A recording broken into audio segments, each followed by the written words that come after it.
71-এর মুক্তিযুদ্ধে যারা অংশগ্রহণ করেছেন তাদের পূর্বের ভাতাটা বহাল রাখা হয়েছে, খেতাবপ্রাপ্ত মুক্তিযোদ্ধাদের ভাতা কিছুটা বৃদ্ধি করা হয়েছে। আমি অনুরোধ করব সকলেরটা বৃদ্ধি করে দেন। প্রয়োজন সবার আছে। খেতাব যারা পেয়েছেন তাদেরকে তো জাতি আলাদা সম্মান করে, কিন্তু প্রয়োজনটা আছে সবার। এই জন্য সবাইকে এই জায়গায় সম্মানের জায়গায় আমরা নিয়ে আসি।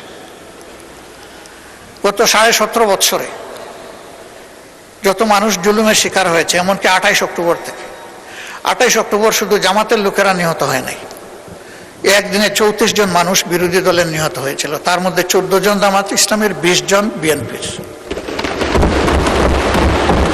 পল্টনের ঘটনাটা ছিল সবচাইতে লোমহর্ষক, হৃদয় বিদারক, অমানবিক, পাশবিক। এই জন্য এইটা রেকর্ডে গিয়েছে।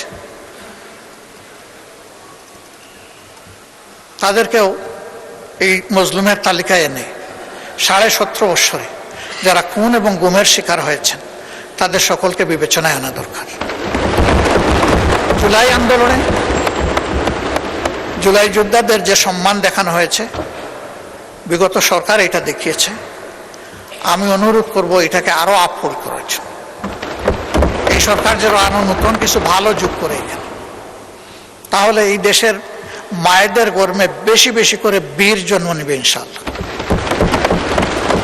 যখন বীর মাতারা দেখবেন তাদের সন্তানদেরকে সম্মান করা হচ্ছে, তখন এই দেশ বীরের দেশে পরিণত হবে। এর সর্বশেষ ভিকটিম হচ্ছে শরীফ ওসমান হাদি। আল্লাহর দরবারে তারও শাহাদত কামনা করছে। এই সবগুলার শুধু সামাজিক মূল্যায়ন নয়, বিচারিক মূল্যায়ন হতে হবে। যত উঁচু মাপের হোক তাদেরকে বিচারের আওতায় আনতে হবে।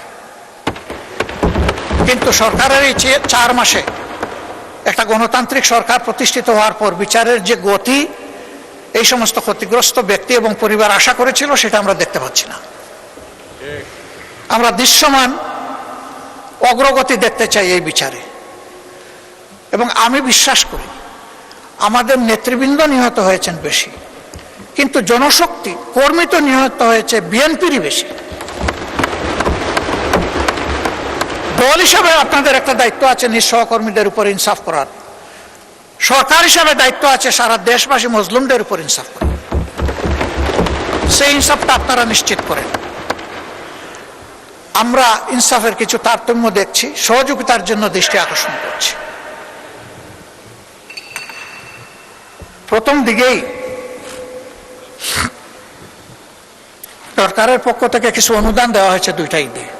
একেবারে শেষ মুহূর্তে সময়ের কিয়ামত সময় গিয়ে আমাদেরকে বলা হয়েছে আপনাদের জন্য আছে, এ কাজটা করবেন না। সব জায়গায় সমাহারে দিবেন এবং একই সাথে সরকারি দল, বিরোধী দল সবাইকে অবহিত করবেন। এটাকে তো আমরা খাবো না। হ্যাঁ, আমাদের দলের একজনের ব্যাপারে গতকালকে এখানে এক ভাই দাঁড়িয়ে কথা বলেছেন, আমরা তার ব্যাপারে দৃষ্টি দিয়েছি। এটা আমিও যদি হই তা আমাকেও আপনারা নিন্দা করবেন, অসুবিধা নেই।